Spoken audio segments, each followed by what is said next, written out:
Hey, Bestie. Welcome to the very first episode of The Best Bestie. I don't know about you, but making friends as an adult is getting harder and harder as we get older and older. Yeah. Forming meaningful connections become more rare, and we need friendships in our life. I feel like when you have the right friends in your life, everything becomes more colorful. Yep. And we thrive in tribes, but what does life look like when you don't have the right tribe? And what does life look like when you do have the right tribe?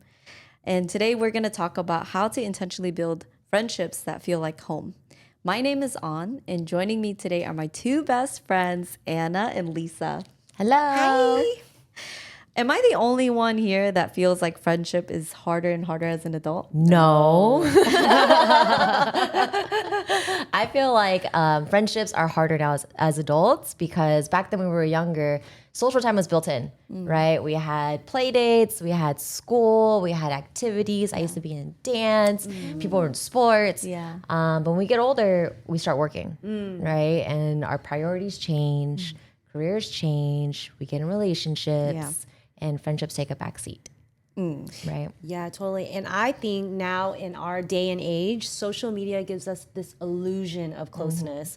So, you know, we're liking people's stories, we're liking their reels, and it gives us this perception that we're in their lives, but really we're just spectators. It's like, when was the last time you had a true, meaningful conversation with these people? That's true. Not very often, right? Yeah, and even at parties or like at certain events, it's so shallow. Yeah. And people have their guard What do you up. do for work? Right. How's that all doing? Have you been traveling lately?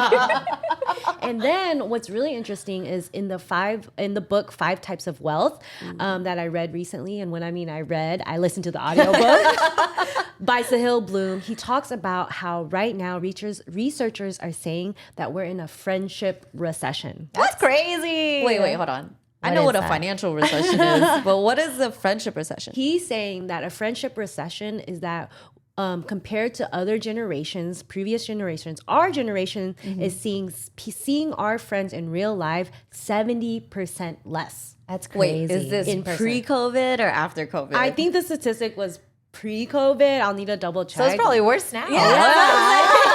Exactly. So isn't that wild? Yeah, and I mean, because we have Zoom, FaceTime, Yeah. things are just different. I mean, even like for work, like, you know, I don't even go into the office. We work from home, right? Yeah, yeah. And speaking about that, it's the relationships that we have as we get older, they get deeper because our values change, right? But if you don't have those conversations and you don't, communicate that, it's very shallow. No, and I feel like some people probably don't even know their values. Right. To know it even changed. I know. To even communicate it. Yeah, but anything worth building takes time and effort. Yeah. Right.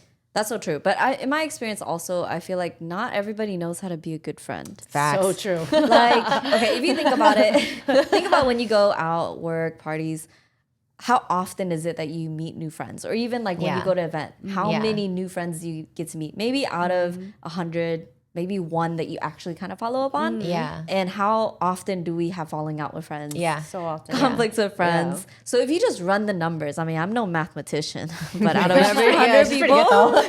She's pretty close. out of every 100 She's an people you accountant. meet- She is a mathematician. They're so funny.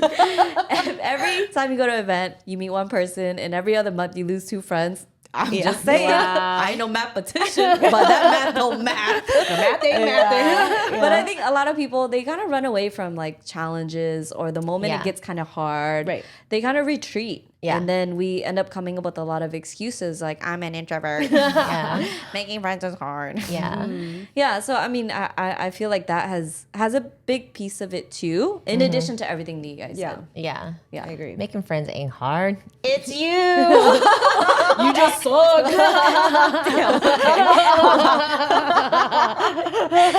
I mean, I agree, but not all of us know how.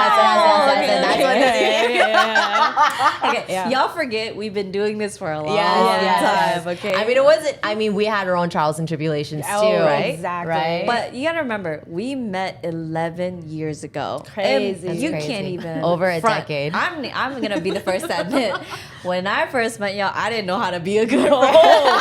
Sure did not. It was you. I'm just kidding. Sure did not. Speaking of how we met, Yeah. I remember the day so clearly. I was in a period of my life, I was kind of stuck in corporate, finished my university, and I was in a corporate job. And I remember thinking like, my colleagues are like 20, 30 years older than me.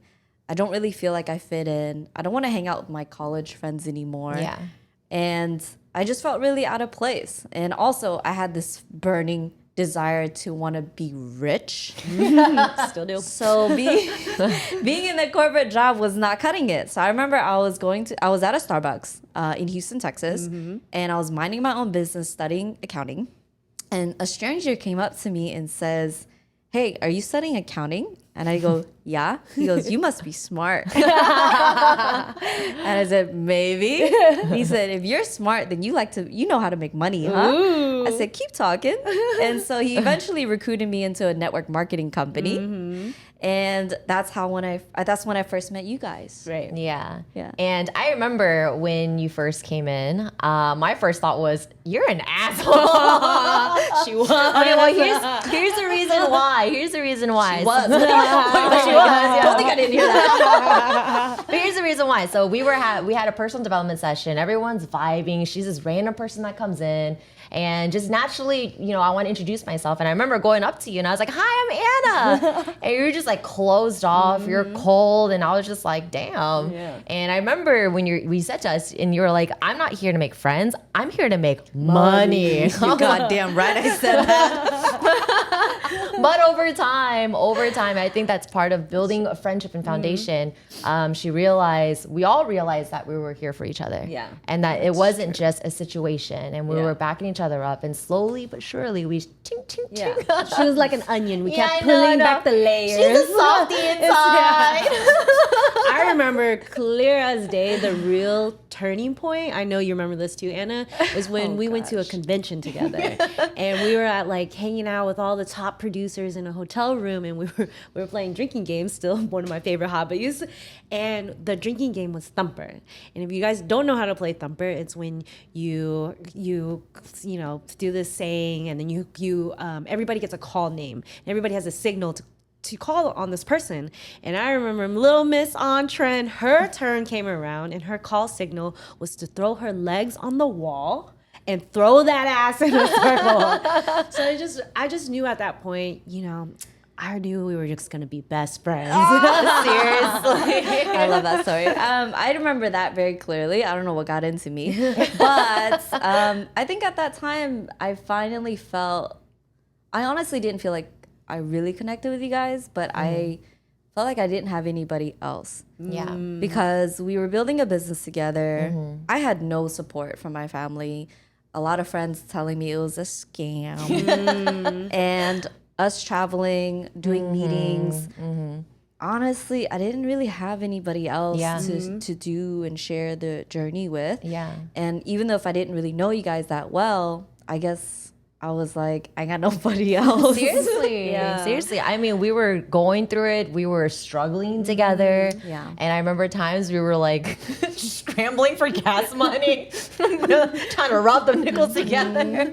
Trying to finesse the guy at Panera Bread. Oh my God. Shout out to Aaron. Give us a solid. Yeah. But I think building in hardships, or maybe not everybody has this experience, but we uniquely were broke together. Yeah. We uniquely had nothing other than the clothes on our back. Yeah. And the promises we could make. Yeah. And I guess we didn't judge each other for Yeah. it. Ego. Yeah. Yeah. No ego. No ego. Yeah. And No I think ego. building through those hardships, or I guess seeing our weakest points and lowest Yeah. points, there was just nothing to, I guess. We ain't got no ego. We're broke. That's not a good combo. That's a good starting point, let me tell you. But I love our journey because, we're here as a trio. Now, I know a lot of times, sometimes they say three is a crowd. But by beautiful timing, magic, and a little sprinkle dust, we each had seasons together where we were able to build our own personal relationships with each other. Like I remember we first started off, all three of us All three In of us Houston, in right? Houston. Yeah. And then eventually, me and Lisa went over to Austin, and we had our little season. Wait, Yeah. you guys moved to Austin because you're expanding, right? It was a ground floor after. We're expanding a ground floor opportunity. When I Pioneering the market. And when we mean ground floor, we were also still broke at that time. No. Sleeping on the ground. When we say ground floor, we were in a high rise sleeping on the ground floor, the my concrete. I'll never forget that. So the story was our mentor, we drank the Kool-Aid. I mean, I love the Kool-Aid. It made me who I am, right? But our mentor told us, when you get into this new place, don't get furniture because you'll get comfortable. So you have to get always stay uncomfortable so you'll produce. So we believed it so hard. We were living in a high rise, but sleeping on concrete floor. Brainwash. You know why? Because our mentor used to say, you don't want it bad enough. And we're like, we'll show him. And then we were there for I think almost a year. Yeah. And then I eventually came back to Houston, and that's when our story started. Yeah. And I remember with you, you were the first person when I came in the business that I actually respected eye to eye, because in this industry they're always trying to make everyone compete. Like, oh, look at that other girl, she's kind of your age, like outproduce her. Yeah. But okay, this is gonna sound very egotistical. It might have been, but I remember when I was there, I was like, man, all y'all suck. I mean, they did. I don't want to listen to any of them. But then when you came in the business and you started doing your thing, I was like, oh, I can kind of rock with that. And you were the first person that I saw eye to eye as a peer. And when I came back to Houston, it was the first time for us to build together. And I remember doing meetings together at Starbucks, and we were helping each other's team. We used to do personal development together. I remember this. And I think that part I agree with, because there were so many people that were in on our journey. Yeah. And I used to think, man, ain't nobody here work as hard as I do. I was like, y'all can talk a lot of things, but when it comes down to the grind, when it comes down to hitting the fucking pavement, nobody will make more phone calls than me, drive more miles than me to go to as many meetings as I did. And I didn't even need to talk about it because, production is production. Yeah. But Anna here was the one person I was like, damn, no, every time the Starbucks that was closing up, she was there. Every time we went to a PD 8 a.m., she was also there. And I think that's the point where I also respected you because of your work ethic. Yeah. And I remember us teaming up. Yeah.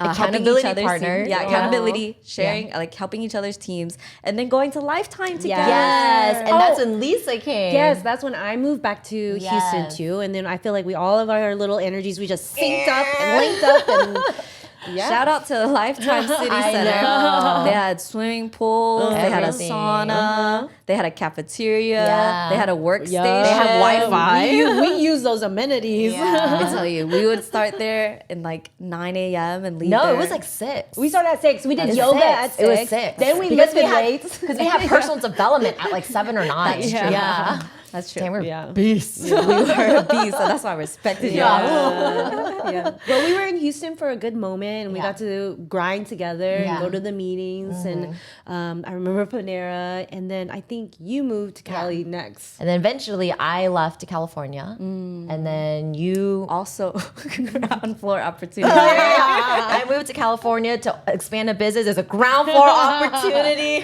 We're pioneering the market. First movers advantage. That's right. Visa or MasterCard. That's too funny. And I think I moved to Miami. Yeah. And that- then you went back to Austin. Yeah. Yeah, that could have been a breaking point for us, guys. Yeah, it That's really true. could. Yeah. Yeah. I think what do you guys it was hard. I remember So the thing is, there were more people in this group, right? We had, we had like a little group of girls, but then when we all moved, it was different and difficult. But I remember you made I feel like both you guys were the glue.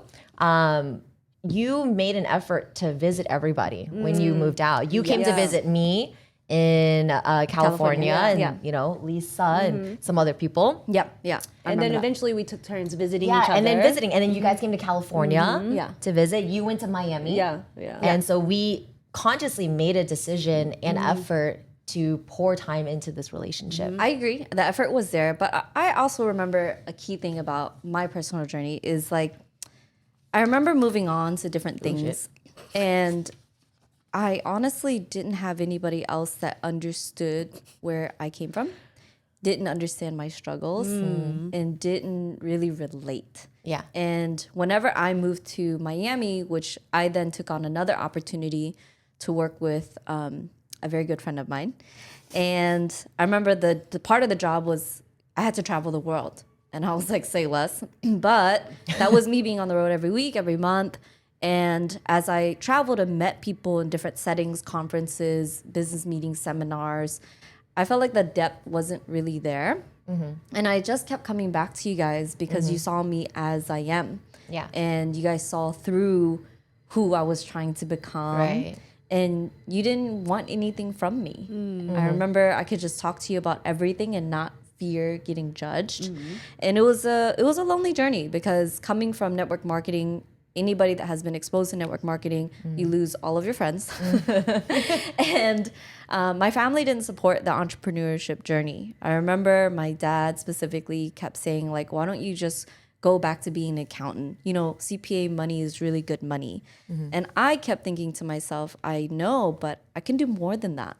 And my mom would be like, you don't need to do that. You work too much. You just need to marry a rich man. But I was like, thank you, Mom, but I'm gonna be rich and marry a rich man. Facts. But it was a tough journey, and I remember feeling really outcasted from the different groups I was in, and I really hung on to our relationships to kind of bring me back, you know? Yeah. Yeah. And I feel like in my journey, when I did take the right steps and eventually did win, I felt like when you don't have the right people cheering you on or the right people to celebrate with, it just doesn't feel like a real win. And there was a quote that I came across that really stuck with me. It said, hang out with winners so your wins don't feel like bragging.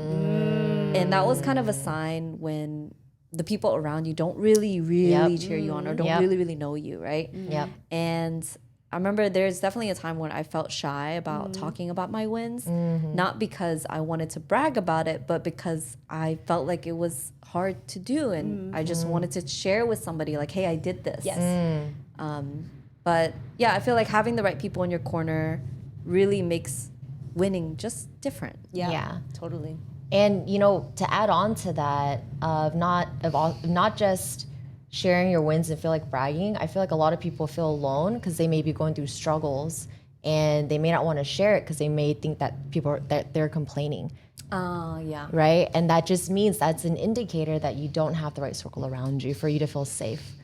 That's true. Yeah. And so speaking of feeling safe, one of the things that I've realized, you know, a drawback of being tribeless is what you did for me. For a long time, I didn't know that people wanted to be part of everything. And I thought I was showing up authentic, but you taught me what being authentic truly meant. And what I mean by that is, you know, I was going through a hard time when I was in California, and I didn't know that people wanted to be part of that journey. So I would always just update my life whenever it was something positive. And I remember you came to me one day after telling you this whole story in the season, and you were really hurt. And you were like, Anna, why didn't you tell me that you were going through all of this? I don't care, why didn't you let me in? I want to be there with you through everything, not just your wins. And to really shine light on that is in that moment, I wanted to be happy for you. Yeah. But then a part of me was sad that you went through that. Yeah. And then I had like a delayed sad. Yeah. Because when I heard it, I was like, oh my gosh. But you're like, Yeah. no, it's fine. It's I'm okay like, now, I'm out of it. But I'm like, no, like I'm still processing this thing you just told me. And you kept, it felt like you're rushing past it. Yeah. And then I guess it was hard for me to be happy for you because I wasn't with you every step of the way. Right, right. And that changed everything for me because I remember when you first said that to me, I didn't even know how to process that. Like my brain could not compute. I was like, what does that even mean? What do you mean you don't want to be, you want to be there with me when it's not positive? And that's when I learned that no, true friendship is everything, is true vulnerability. And I thank you for that. Yeah. And your personal growth is limited from that as well. And the reason why is because if you don't truly let people in all the way, it's hard for people to keep you accountable. 100%. And it's just like, how do you know when you're doing too much of something? Yes. It starts with somebody that really cares about you and Yes. saying, hey, you kind of do that a lot. Yeah. You have a limited perspective, Yeah. right? Like I know, in our relationship, and we hear it from other, people, but sometimes we have blind spots. Yeah, Right? Sure. And if you don't have a community, you don't have friends, you can stay in your head a lot. Yeah. And then sometimes you really need someone to tell you, girl, you tripping. Yeah. Or to be like, hey, like I remember for you guys would tell me, hey, I don't know if that friendship's the best for you. Yeah, I Yeah. remember so clearly there was one friend that you had in a undisclosed time in your life, in an undisclosed area, that I remember you were so happy to introduce me to certain friends, and I would hang out with them as long, like in the natural environment. And I just kept thinking like, Anna, this is like not normal. Not that anything specific they're doing, it's just the way you would behave around them was different from the way I've seen you behave for a long time. And at first I thought, why is she acting like that? And then I realized it was a bit of a conditional thinking. Like you would be around other people and you would kind of be afraid that they're gonna get mad at you, Yeah. and so you Yeah. just act a little different. You're Yeah. like overly apologetic, Yeah. or I don't want to do that. She's not gonna like that, Yeah. or they might get mad at me. Trauma. Friendship trauma. Yeah, and I remember Yeah. seeing that, and I was like, who hurt you?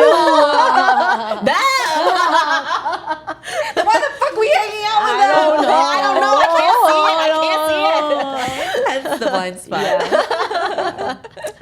So another drawback of being tribeless, I watched this TED Talk, and he said that the greatest indicator of physical health is actually the quality of your relationships. What? Hold I on. know. And it's even crazier because the WHO, the World Health Organization, says that loneliness is more harmful to you than smoking tobacco. Dang, that's crazy. That's really wild. So that means to me that, finding your tribe isn't just fun and you're just making friends, but it's good for your overall well-being. Okay, I love can that. totally see I that. love Because that. think about it. Let's say smoking, there's Yeah. plenty of drawbacks. Let's Yeah. say it specifically targets your lungs, Yeah. specifically targets your heart. Yeah. But not having a tribe is like your mental health, Yeah. your quality of relationships, Yeah. maybe quality of self-love, Yeah. like your sociability, your, going outside and doing fun things. Yeah. Like I can see it intervening with a lot of different areas of life. Yeah. Yeah. That's crazy.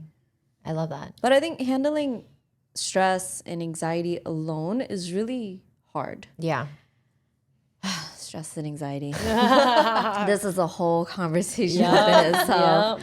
But I feel that when it comes to making friends, we all have some level of stress in our lives from making friends.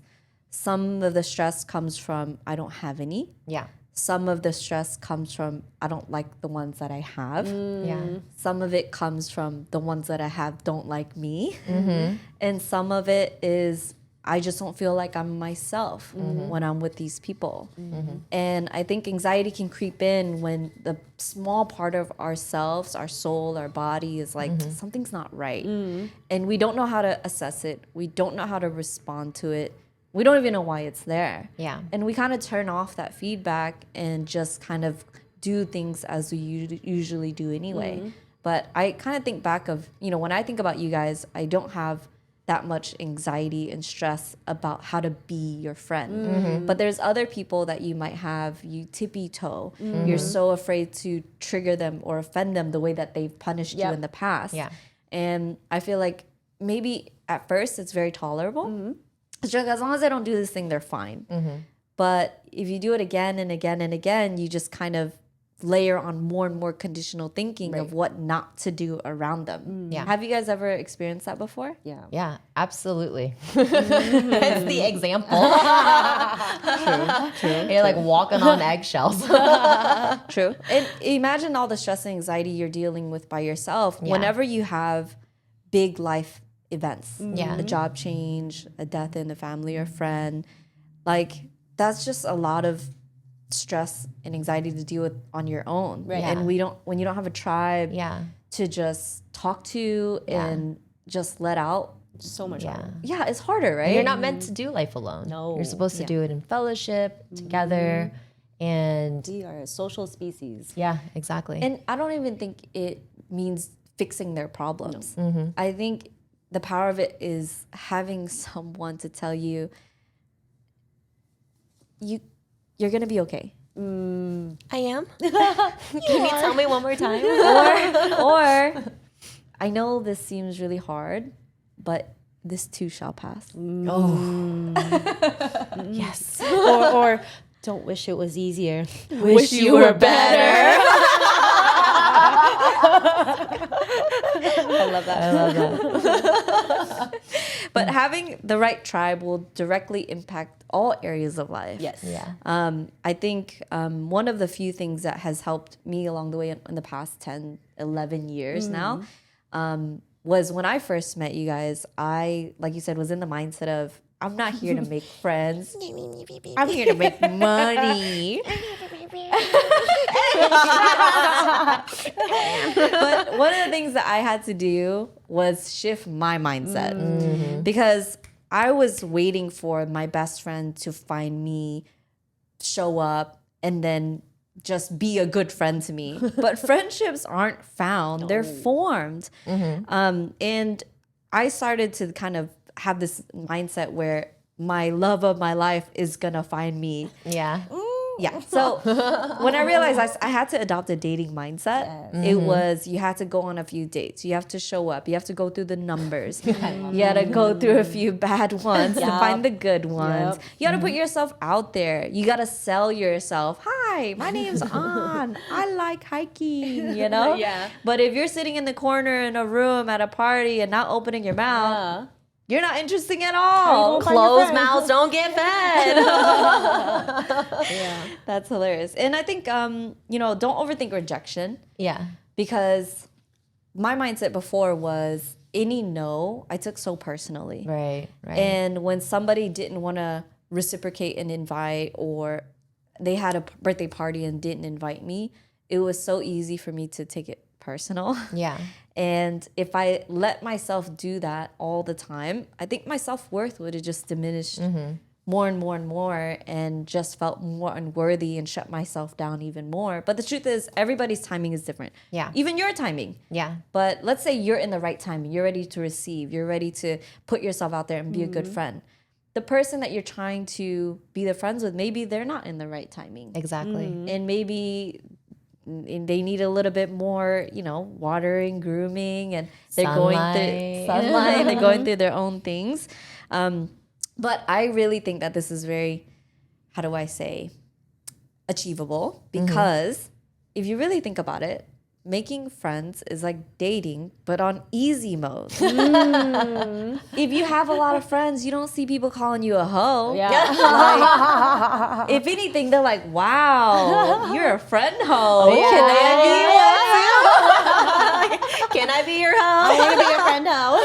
Hey, damn girl, what's your body count? You got a lot of friends. Yeah. Yeah, so friendship is dating on easy mode. You don't have to do one at a time, right? And I think with that mindset, you'll just naturally open yourself up to more, receive more, and I think you'll just have more friends. The second thing that really helped me was, honestly, checking my limiting beliefs. Yeah. I used to think I'm too busy. Making friends is hard. I'm an introvert. I love that one. I only get along with blank. Me growing up, I only get along with boys.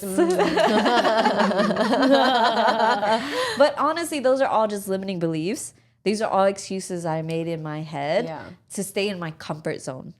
But friendships aren't scarce. Friendships are abundant. Exactly. And for those who want to show up and receive, right? And I think the number one thing in terms of limiting belief was have an unwavering belief that your tribe is out there looking for you. Yes. I Like love that. if you don't think somebody is around the corner on the other side, then you're gonna walk with your head down, not really looking, right? But if you're like, my best friend is right around the corner, you're gonna be like, is it you? Is it you? You want to be my friend? Do you want to be my friend now? What about you? Dating's is a numbers game. I It's know. a numbers game. I mean, I it's know. finding friends. I know. A couple things that helped me was be authentic, right? Have the courage to show up open, right? Open up your heart and be vulnerable, because if you don't do that, people won't truly see you. And if they can't truly see you, even if you do get friends, they're probably not the friends that you want. Oof. Right? Because you're gonna get what you attract. Tell them. Sorry, it was really good. Sorry. I was getting a little fired up.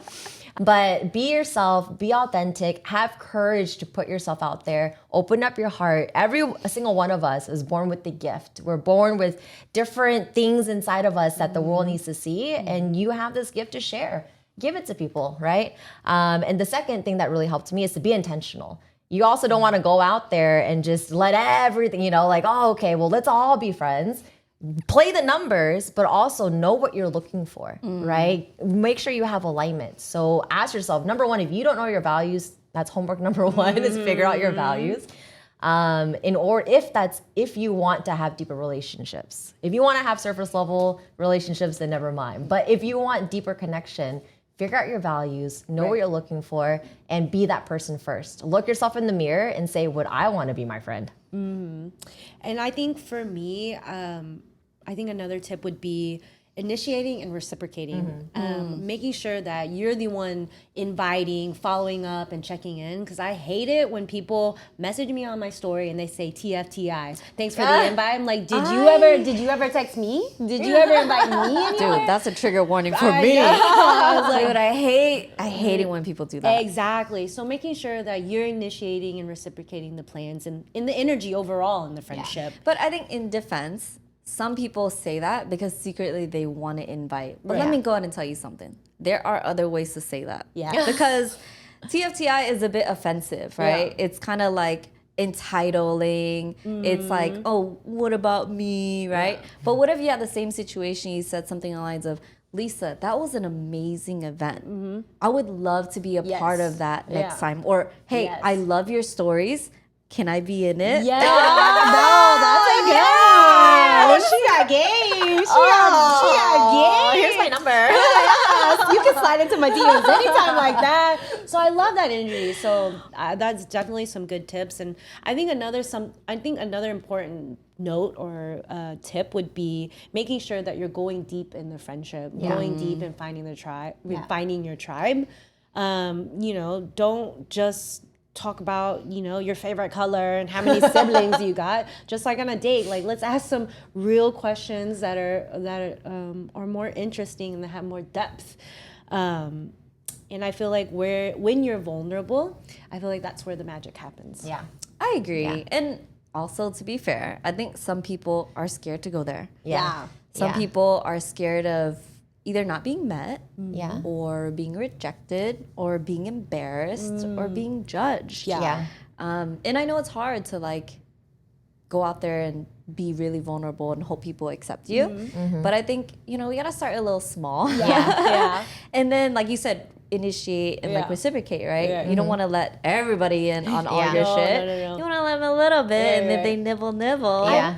It's the people that match your energy. Yeah. Thank you. And trust and time build that foundation. Yeah. Right? Just like how for us, we started off kind of like, are you cool? Are you real? Yeah. Do you really have my bag? Are you really there? Yeah. And I think, to build on that is when those opportunities happen, when you have a chance to share something, to really emphasize it, you know? But like, I love what you just did for me. Yeah. This gift means a lot to me. And I think making the effort to match that energy, or at least be the energy that you want matched, Right. is such a big part of that reciprocation. Yeah. Right? But I think in the last one that came to my mind is being in the right place at the right time. I think just because you're ready for a best friend or even in dating, you're ready to get married doesn't mean that everybody else is too. And maybe it's just not the right timing for them. But does that mean you give up on them? No. That means you just keep showing up. You keep telling them your intentions. You're consistent. And I think time will kind of play itself out. But I'm not gonna lie, some of my friends, they be going to clubs on Thursday, Friday, Saturday and be like, dating is so hard. I'm like, girl, what kind of man are you gonna find at a club? Not the right one, I'll tell you that. Which I think in the environment is such a big thing. Like if you're complaining about having shallow conversations or people just aren't going deep and you ask yourself, where are you showing up? And you're going to house parties or Brooklyn Mirage or Stereo Live or EDC. Woo, woo. The truth is, you don't really talk much there, and you're not going to maybe meet the deep and long-lasting relationships there. And I think whenever you're looking for this kind of stuff, I think it's being intentional about setting up dinners with friends that you really vibe with, and asking them to introduce their friends to you. I think that has been a really big game changer for me when it comes to finding people, because the people that you usually want to find are usually busy doing something else. Oh, yeah. So you got to be in the right place. You got to put yourself out there. And I have this saying, like you can't drive the bus, but you can get your ass to the bus station. You heard? Like, yo, stand at the bus stop. It's coming. It's coming. Love that. But when I did these things consistently, unconditionally, that's when things really changed for me. I remember one moment in my journey where I felt the most tribeless. It was when I made the decision to leave Houston, Texas, my home state, to pursue entrepreneurship. And at that time, I felt so outcasted. My family was telling me I'm crazy.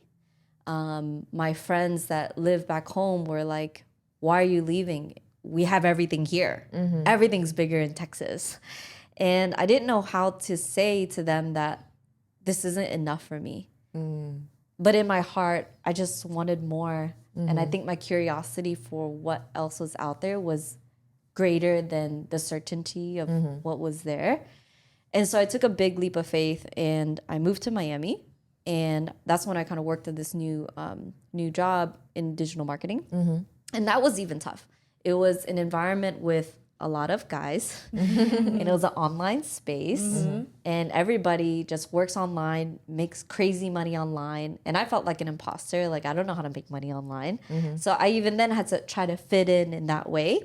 But whenever I came across people that I felt was authentic and I did go deep with them, I noticed that even if I kept traveling, no matter how far I go or how long I was away, when we see them, the energy was right where we left off. And I noticed that with people that I met once, twice, 3 times.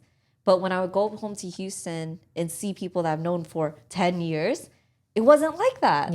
So I was like, what is it? Is it proximity? Is it the amount of time you've known each other? And I think I narrowed it down to is the authenticity piece. Is the depth of conversation, connection, love. And then the last thing was alignment. Right. Alignment in vision, alignment in interest, alignment in just energy and vibes. And when those things were there, it just lasted. I don't know. Yeah, that's just what it was like for me. I love that. Transcends. What are the things that you used to say? It transcends time and space. Is what you would say. Love. True love transcends time and space. Love that. That's yes. Thank you. I agree with you. Life, is not supposed to, like I said earlier, isn't supposed to be done alone. We're supposed to do it in fellowship. And I know because of our tribe and the relationship I have with you guys, because I am seen and understood by y'all, I have a safety and I have a strength that I get from you guys. So when I'm out in the wild, I'm not afraid to show up authentically. I'm not afraid to run because I know I have you guys in my corner. Right. Yeah, I love that. And I agree. Finding your tribe is really important because I felt that same way of being fully seen and supported.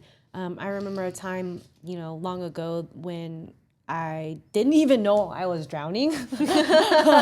I was just struggling with so many different transitions from moving to work and on. Thank God saw me and saw me for who I really was and saw how I was doing everything. And she threw me a lifesaver to come save my ass from drowning when I didn't even know I was drowning. And so she helped me, work out a strategy, work out my thoughts, and that was really amazing, and I'm super grateful for that. And I remember another time when I knew I was drowning. Girl, you like swimming, huh? Not a good swimmer. I knew I was drowning, and I was overwhelmed with a series of tasks. And I called Anna, and she, came to another city to help me out with these series of tasks. And she saw my tasks, and she said, "Just stand up." Like that one meme. Stand up, bro. You're not drowning. It's only 2 You're feet. not drowning. So she, and I'm thankful for that, for our friendship and our tribe, so that you guys can help me see things that I can't see. Mm-hmm. So I'm so glad. And I love you guys for that. Thank you.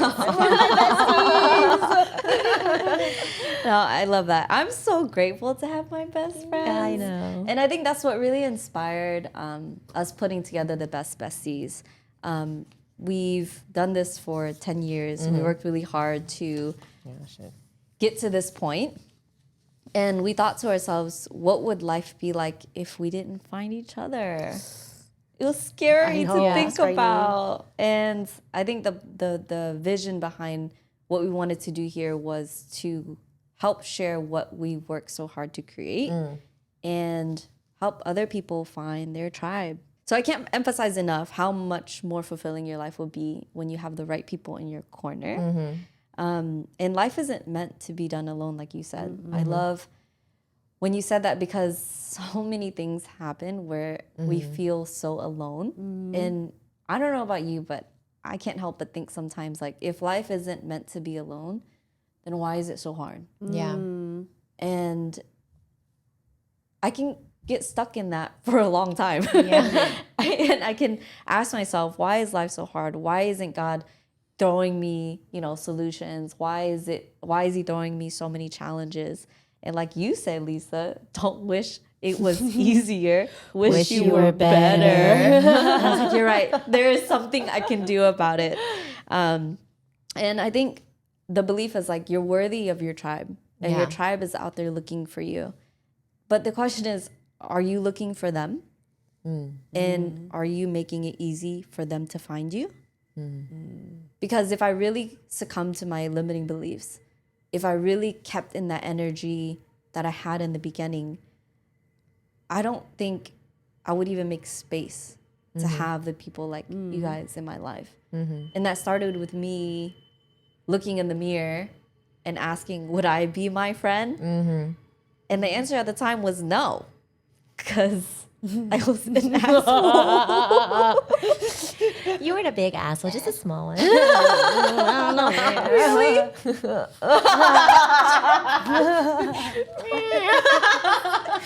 I'm just kidding.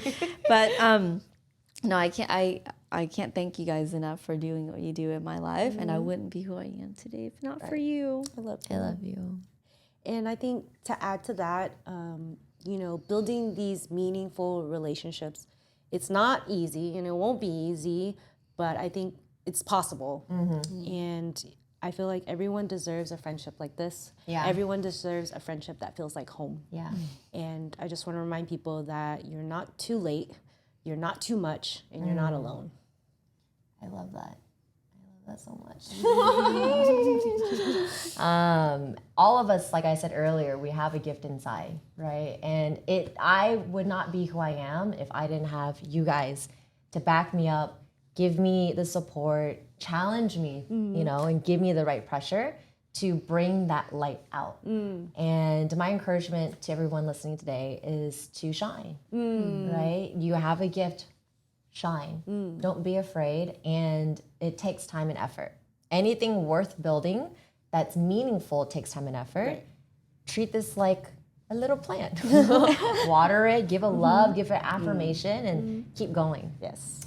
So all of us here, we're avid journalers. And a couple questions to journal on today is ask yourself, what are your current beliefs about friendships and how are they serving you? Are they serving you in a beneficial way, or are they holding you back from truly being authentic and connecting?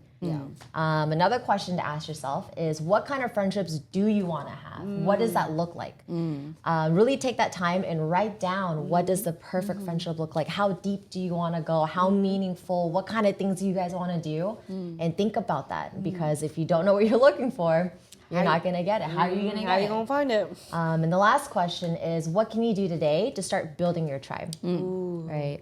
And so we can share this with you guys. In closing, if you guys found any value in today's episode, please follow along in our journey on YouTube, Spotify, Instagram, or TikTok. And help us share this with people that need it, whether that's by sharing it with a friend that came to your mind while we were talking, or by having a talk with your best friend. We've been friends for 10 years now. Yes. That's not new to us. But us coming together, getting in front of you, and sharing this content in this way is very new to us. So listening is definitely helping us on our journey, but would really mean the world to us if you comment and share your thoughts. Share what resonated with you the most, because your feedback, your thoughts is going to help us build the best bestie tribe.